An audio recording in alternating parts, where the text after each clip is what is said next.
Labour dumps negotiation over FG's 48,000 naira proposal.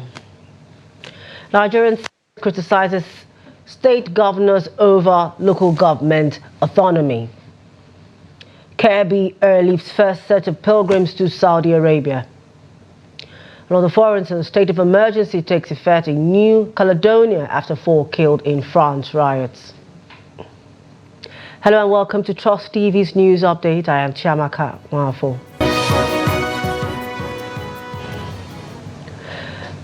Thanks for joining us. Now, the Nigerian Labour Congress and Trade Union Congress on Wednesday dumped the minimum wage negotiation after the federal government offered to pay 48,000 naira, a figure far below the 615,000 naira the unions were demanding as a new national minimum wage.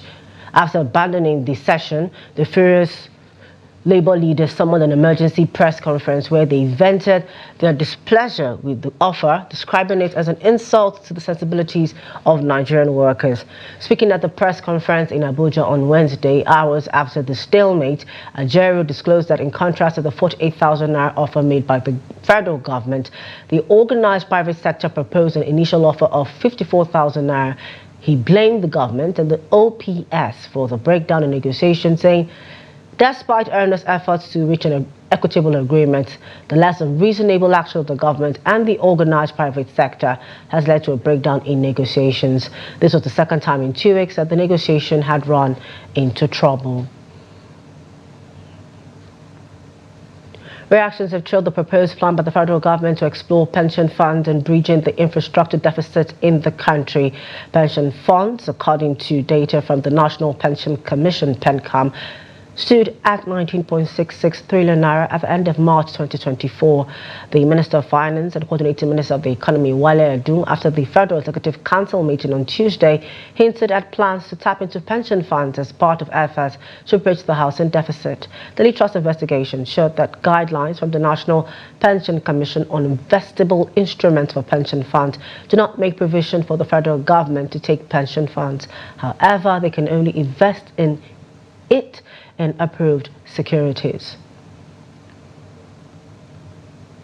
The Senate on Wednesday called out state governors for deliberately stifling the operation of local governments in Nigeria. They say their actions towards frustrating the efficient running of the government closest to the people has infringed on its constitutionally guaranteed responsibilities. Trust TV's Senate correspondent Sagar Ibrahim brings us the details.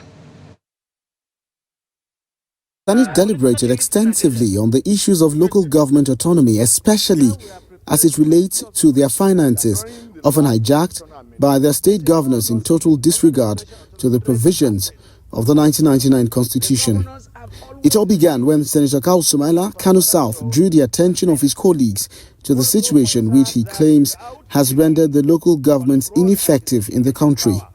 Concern that with limited financial and operational autonomy, local government may struggle to effectively address local security concerns like community policing initiative, intelligence gathering, and infrastructure maintenance. The motion enjoyed unanimous support from the lawmakers. The Senate frowned at the tendencies of the state governors to establish caretakers to control and pocket the finances of the local governments, calling on President Bola Tinubu to wade in and reverse the trend. Until the local government system functions, Mr. President and distinguished colleagues, will be on a wild goose chase.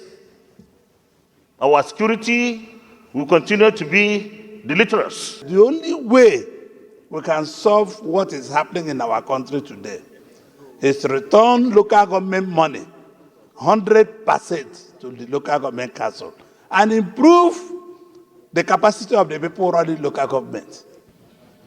The autonomy of a local government system cannot be guaranteed without altering the 1999 Constitution. We should not spare any effort in bringing it to the court of public opinion, the abuse of the local governments by the state governments that see the local governments as cash cows that they can use at the expense of the development of our communities. Former Deputy President of the Senate, Barrow Jibrin, who presided over plenary local government administration in Nigeria, is dead. Government areas cannot do anything. They don't do anything now to the people. It's quite wrong. Their monies are being illegally appropriated by the governors. In the end, the Senate adopted all 7 prayers brought forward by Senator Sumaila. From the Red Chamber of the National Assembly, Sagir Ibrahim, Trust TV News, Abuja. The Gombe State government has initiated a spiritual campaign against vandals responsible for destroying electricity towers, thereby disconnecting Borno and Yola states from the national grid. Despite the transmission company of Nigeria having repaired the 330 kVA towers that collapsed last February, vandals near Kasaisa village in Gujuba local government area destroyed them again, leading to the disconnection. On Wednesday, Ustaz Babagana Malam Kiari, the special advisor to Governor May Malabuni on religious affairs, led a gathering of Muslim clerics in reciting the Holy Quran, offering prayers and sacrificing a bull, beseeching God to punish the insurgents responsible for damaging the towers. This spiritual initiative follows Governor Buni's warning that he would personally lead Quranic recitations and prayers against criminal intent on depriving the 2 states of electricity following the tower repairs. Recall that the Yola Electricity Distribution Company recently reported the criminals' actions, which first occurred in December 2023 and reoccurred in February 2024. Both times repairs through collaborative efforts between the Yola State government and TCN during Wednesday's session, attended by Muslim clerics and Quranic students, where cows were sacrificed as an act of supplication to Allah to unveil and punish the culprits behind the tower destruction. Kerry emphasized that enough was enough. Hannun advisor na security da advisor na religious affairs ya fito dama bayani ne akan vandalizing din da ake yi na wutan lantarki. Akan shi ne gwamnatin jihar Yobe ya dau mataki. Kuma bayan sai haka nan gaba gwamnatin Yobe ba zai yarda ba. Gombe State, the Nigerian Medical Association, says it has withdrawn its services from all government and private hospitals over the kidnap of their member. It was learned that a member of the group, Dr. John Robin Isu, was kidnapped in Oro local government area, Gombe State, on April 30, 2024, and has been in captivity for 15 days, a situation which propelled the decision. NMS State Chairman, Professor M.M. Abraham, who said the withdrawal of its services was immediate and will be reviewed every 72 hours, said the group have been traumatized by the incidents and not in a good frame of mind to continue serving the public until the matter is resolved. Professor Abraham stated on Thursday in Uyo that the decision was based on the resolution taken by the association after its emergency general meeting held on May 15, 2024 at the Doctors' Mess in Uyo. Abraham called on the Gombe State Governor, Pastor Umo Basi Eno, to ensure that the safe release of Dr. Eso unhurt within the shortest period of time. Pilgrims from Gombe State who were settled for the first flight to the Kingdom of Saudi Arabia have left for the 2024 Hajj exercise, according to a statement by the state governor Nasir Idris on his X handle on Wednesday. The exercise was inaugurated at the Sir Muhammadu Bello International Airport, Brenin Kebbi.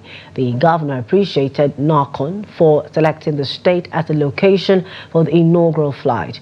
He also recognized and commended the collective efforts put forth by his team and various state governments involved in making the momentous occasion. He urged the pilgrims to pray for Nigeria and its leaders. Since the Joint Admissions and Matriculation Board released the results for the 2024 Unified Tertiary Matriculation Examination results, there have been celebrations of outstanding performances from students across the country. In Gombe State, the story is not different, as many have been celebrating the exceptional performance of a 16-year-old who scored 348 to emerge the top performer in the school. Hassan Kohli reports. This is Kausar Shehu Toro, a 60-year-old secondary school student who scored 348 in the 2024 JAM examination, emerging the top scorer in Gombe State. Kausar said although her parent contributed to her success, a conducive learning environment by her school, and her passion to become a medical doctor were her first motivations. My motivation to study was the efforts that my parents put into ensuring that I have a good sound education, and their dream for me to become a medical doctor. Graduated from a medical doctor from ABU. I knew that ABU, I had a rumor that ABU extended their cutoff mark to 300, so I knew that I had to study hard to get that mark. Things I applied is having a conducive study environment, looking for a time when you know that you understand the best. You have to know your study pattern. You have to create a timetable, a flexible timetable that you can change and still achieve what you want. Kausar was excited to have such an excellent result and believes that the totality of her effort is yet to manifest as she looks forward to a great academic journey ahead. She is optimistic that with a conducive learning environment, students like her will continue to shine. Don't feel like you know it all. No matter how much you feel like you know it all, there's still something you don't know. So always crave for knowledge, and also help others and get help from others. No matter how good you are, you still need help. As a token of encouragement, Kausar has been gifted a laptop computer while her picture was pasted at the entrance of her school.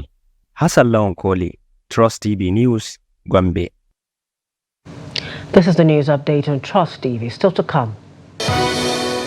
We take a look at effects of loan shark violations despite government regulation. More news when we return. Please do stay with us. Welcome back. Thanks for staying with us. And if you're just joining us, it's the news update on Trust TV. Now a recap of our top stories. Labour dumps negotiation over FG's 48,000 naira proposal. Nigerian Senate criticizes state governors over local government autonomy. Tomorrow news. Controller General of Nigerian Customs, Bashira Dini, has charged the newly decorated heads of the Department of the Service to intensify efforts in the fight against smuggling in the country while deploying shared vision in realizing their mandate. The Customs Boards will task the 13 officers to place service as topmost discipline in their engagements, also urge them to facilitate seamless trade environment capable of promoting ease of doing business in the country. He emphasized the need for them to conduct themselves in a manner that will encourage their subordinates to embrace professionalism and service delivery in the discharge of their responsibilities. I must emphasize, as usual, that at this level of your placement in the service, discipline is very, very important. You must be disciplined at all times. You must conduct yourself in a manner that you will be good example to the officers that are behind you.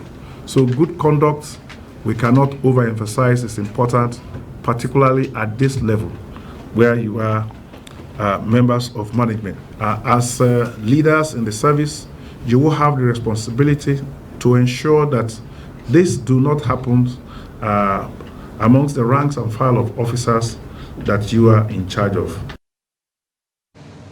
As a deadline elapsed for the Adamawa State government to commence demolition of the Jima shopping complex for renovation, shop owners are beginning to vacate their premises in compliance with government directive. The traders have expressed mixed emotions regarding this development, particularly concerning the process of securing shops at the new location designated by the government. The report.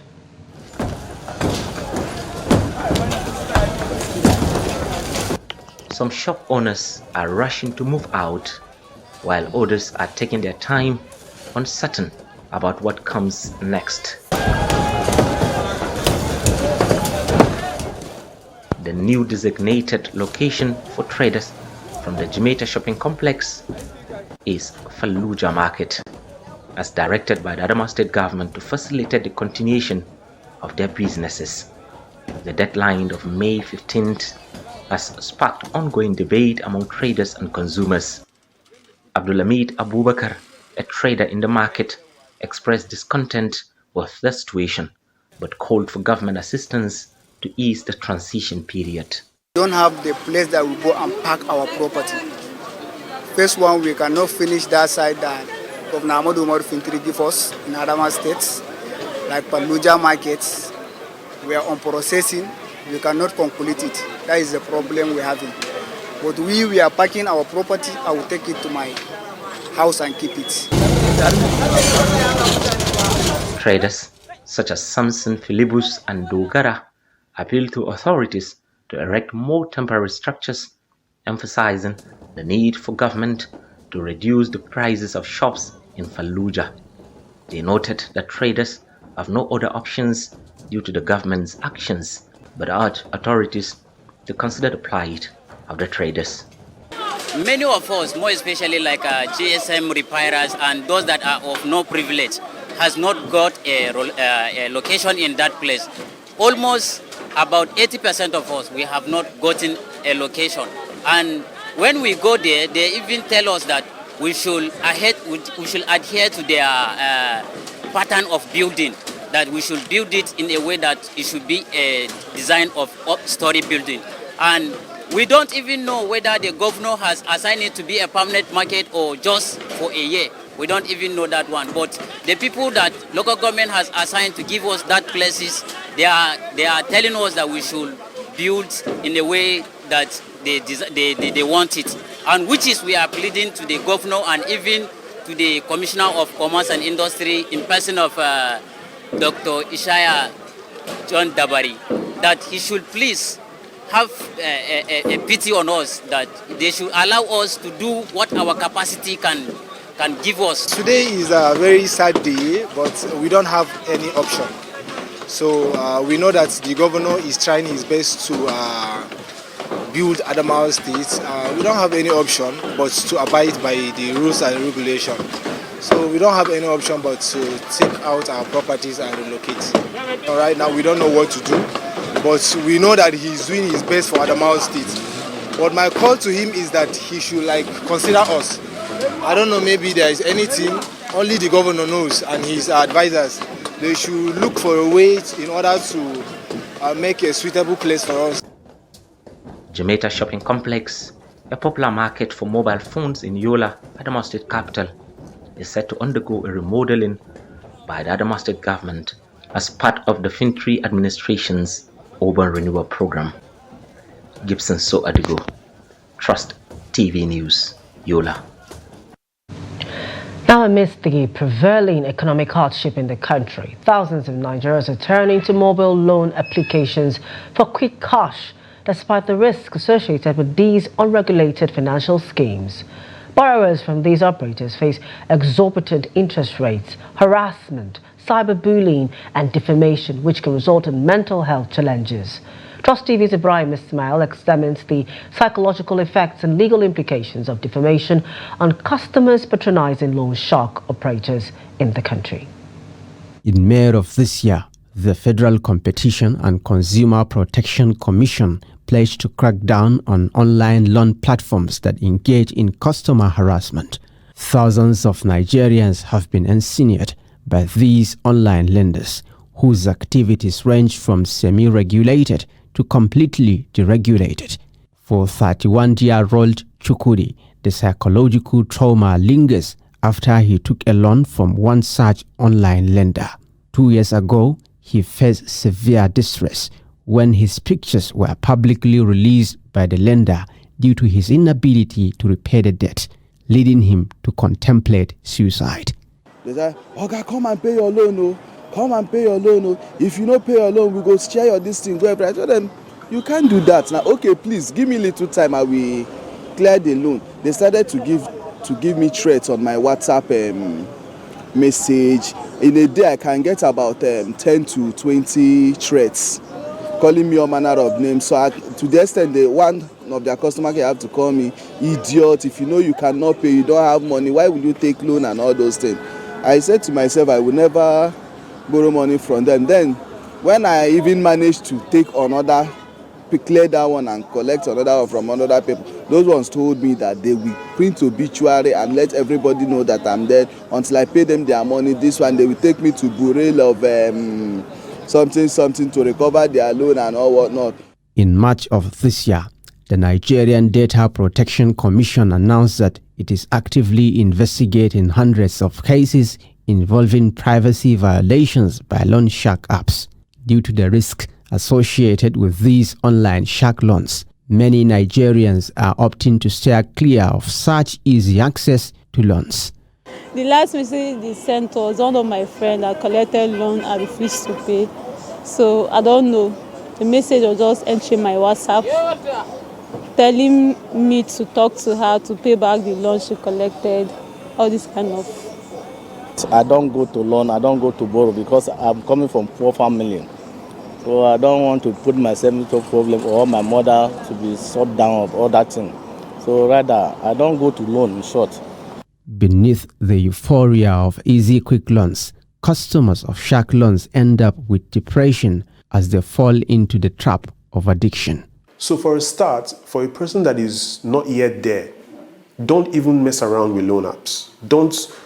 Don't put your details there. Don't take loans from them. But someone asked me, like, so where do you want us to get the money from? I'm like, I can't answer that because, first of all, I would say make better financial decisions. Live below your means. Be contented with what you have. Find meaningful work to do and engage yourself and try to live within that means of what you are earning. Seek family and friends, seek support from external people if possible. But don't go into loan apps thinking that is the easiest way out, because when the time comes for the repayment, it's going to worsen that situation that you thought that you're using the loan to solve. Speaking on the legal perspective on the operations of shark loan applications, senior advocate of Nigeria Samuel Kagbo say public shaming and cyberbullying of customers by the shark loan providers is illegal and punishable by the law. If you operate a scheme of whatever kind that is unauthorized, it's a Ponzi scheme. And such funny schemes come within the purview of the what we call the powers or the jurisdiction of the EFCC. So I think that is an area they should look at. While Chukwudi Uchenna recovers from the horrific experience of shark loans, the multiplying effect remains. Because most of the time when I call my auntie will be like, are you sure you've not borrowed money or something like that? Or at times I will call my auntie will say, if it's them again, don't call me. So that's the thing. They've already tarnished my image, and my friends don't even want to associate like the way we used to do something since that issue happened. Despite commitments from Nigerian authorities to curb illegal financial practices and cyberbullying, it appears stringent actions must be taken to regulate the excesses of online loan services to sanitize the system. Ibrahim Ismail, Trust TV News, Abuja. Away from Nigeria, France has declared a state of emergency in the Pacific Islands territory of New Caledonia and deployed police and military reinforcements in an attempt to end days of unrest over the French government's move to change the rules on provincial elections. 3 indigenous Kanak people and a police officer have been killed in violence that erupted on Monday night and has continued despite an overnight curfew. The state of emergency came into force at 5 a.m. on Thursday and gives the authorities wide powers of search and arrest. The Office of the High Commissioner, which represents the French state in New Caledonia, said in a statement that 5 people had been placed under house arrest as alleged sponsors of the violent disturbances and that more searches will take place in the coming hours. More than 200 rioters were said to have been arrested. And in sports, Nasarawa Amazons Football Club's Bakari Sukurat has been awarded the Niger Women Football Awards for the month of April. Sukura, who is also a Nigerian junior international, had an impressive performance in April, keeping 3 clean sheets and conceding only 1 goal. Her exceptional performance gave Nasarawa Amazons an easy path to the NWFL Super 6 qualification. The award is a well-deserved honor as Sukura beat out other players including Sylvia Echefu of Confluence Queens, Isaac Delight of Danas Queens, and Folashade Ijam Lucy of Robo Queens. That's as of our package of the news at this hour. For more news, programs and documentaries, please do follow us on all our social media platforms and on our YouTube live stream. I am Chiamaka Nwafo. Thank you for joining us.